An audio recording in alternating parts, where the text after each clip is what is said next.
In our 2024 lead, cue the music. Yes, it's election night in America. Not yet, but it will be. President Joe Biden is trying to make the sell again on the economy. The White House has been pushing the Bidenomics message for months now. Voters don't appear to be buying it yet. 52% say they would trust Trump more on the economy. Only 28% would trust Biden more. Those are not good numbers for President Biden. President Biden says the media is part of the problem. You all are not the happiest people in the world, what you report. And I mean it sincerely. You get more legs when you're reporting something that's negative. I'm one of the happiest people in the world. That's not fair. I'm very happy. But the point he's making, the new jobs report, is very positive. A strong jobs market, however, means that the Federal Reserve might continue to increase interest rates because they're no longer afraid of sending the economy into a recession by doing so. And so many in the White House today criticizing CNN's framing in this article, which is on the CNN homepage. Still, the article says it's an analysis. Here's why the shockingly good jobs report is going to cost you. By the way, it's an accurate analysis, but I get it. You don't like it. You think we're nasty. Our panel is here to discuss.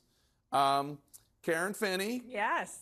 Have at it. I'm happy. I know you're happy. You're happy. You're happy. Yeah. Look, I get it. We jump on the negative. It's our job. But it is true that a positive jobs report means that the Fed is not worried, won't worry as much. It might continue to raise interest rates, and people are going to continue to feel squeezed by both inflation and high interest rates. And unfortunately, that is part of the upside down world we find ourselves in, this economic situation. It is also why we had a summer of workers calling for higher wages and striking to get them, because the reality is, yes, job creation is very strong. Yes, a lot of the traditional economic indicators look good, but costs are not keeping up with wages. We know that. At the same time, if I were... Wages are not keeping up with costs. Yeah, both. Sorry. Yeah, the other way around. Yeah.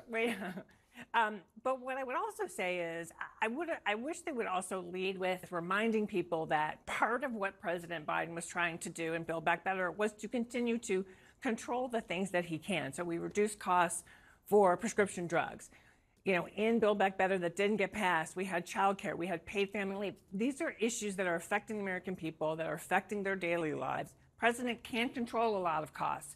Talk about what you can control, and that is part of the rationale for re-election. Yeah, I think media criticism is always valid, but one of the things you have to remember is it's a terrible message. Yeah. And that's one of the biggest problems that the White House has right now, is really getting a strong offensive message about the economy. And one of the things that's challenging there is that, you know, the sort of a draw on another phrase is that public opinion doesn't have a law degree.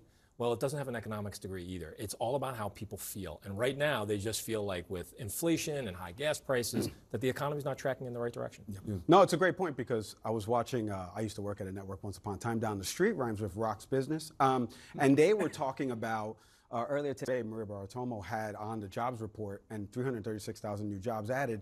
They're trying to poke holes in it. Now, the biggest hole for me that you're poking in it is, look at the industries where the job growth is coming into: leisure and hospitality, government, healthcare. What about folks in the media sector that have been laid off at big companies and things like that? So there are other sectors that are having issues right now. That's where you can kind of poke holes in it. But like you were mentioning, you know, the messaging part of this, we were talking about this in the green room. Democrats can't seem to get the messaging part of this right on this. Also, I mean, gas prices are actually technically going down, and I think that they may be below $3.50 or $3.20 a gallon by the end of October. At least that's the projections. So there are some other good economic indicators for the president, but they aren't, in terms of the messaging. Some Democrats I've talked to have said, you know, maybe he needs to start the campaign earlier, which is that right now the president's, the campaign's position is that they aren't going to actually go out in full force until early next year, potentially March of next year. And he's going out in his presidential capacity, but he doesn't have surrogates going out there. They're not like full force making the campaign argument. I 100% agree with that. If they should be campaigning right now, because everywhere else it started. Yeah, that's a good point. Expedite the inevitable, right? Speaking of the campaigns, Florida Governor Ron DeSantis taking advantage of all the chaos among House Republicans as a way of contrasting himself. Take a listen. What they have in D.C. is theatrics, it's performative, but it doesn't actually produce results for people. In Florida, I'm a leader. I'm not an entertainer. I mean, you got that last part right. He's not an entertainer, but he's using that to his advantage. He's looking. I mean, he didn't say it, but looking at Matt Gaetz, he's like, what are they achieving? I actually am reducing deficits in Florida. I'm actually achieving stuff, and all of this stuff is just a clown. He didn't say clown show, but you know what I mean. It's a circus. It's the right message. The question I have is it soon? Like, is he doing it at the right time? It might be a little bit too late. This should have been a message that he was carrying from day one, from his announcement all the way through. And that's one of the things that DeSantis has had a problem with in this election. Well, he didn't know that, or in this campaign, that all of the House Republicans from Florida were going to endorse Trump. Well, but he knew that he was going to be facing Donald Trump, and he knew that he was going to be facing sort of a D.C. He's going to have to run as somebody who's going to be able to change D.C. and finally drain the swamp. Yeah. So I think that's the big test for him now. Is this a message he's going to stick to all the way through the first caucuses in Iowa? That'll be the test. So he's also kind of going after Trump on the age thing a little bit. Take a listen. This is him at the end of an event with sheriffs in Florida yesterday. But we need a president that's got energy. We need a president that's going to be full throttle for 8 years. We don't need any more. We don't need any more presidents that have lost the zip on their fastball. Whoa. Yeah. The Phillies haven't lost their zip on Thank the you very fastball. much. I knew that would get in with Jake. Pandering. I have to pander. Come on. I love the pandering. So look, I live in Florida. I'm the Florida resident here, right? DeSantis is incredibly popular in the state, and I would argue it's because of the candidate that ran against him for governor, not because of Ron DeSantis. Back to his policy stuff. I know people that are in teachers union. My mother-in-law's a teacher down there. They love some of the things that he has done for the teachers union. But he does not translate nationally. He has not translated nationally. And I come at this more from the messaging standpoint that we were just talking about with Democrats. Ron DeSantis has a huge issue when it comes to primaries outside of Florida and other states. He is not electable. He just doesn't he doesn't come off with that personality. Well, you just mentioned, Kevin, about him hammering this stuff home from the beginning.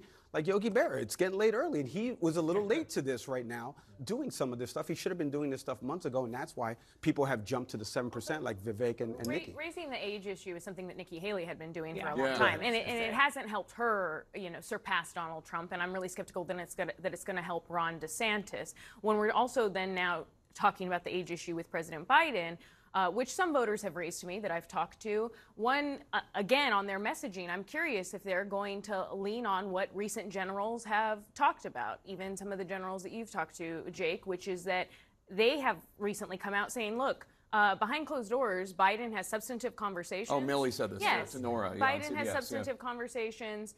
He's sharp.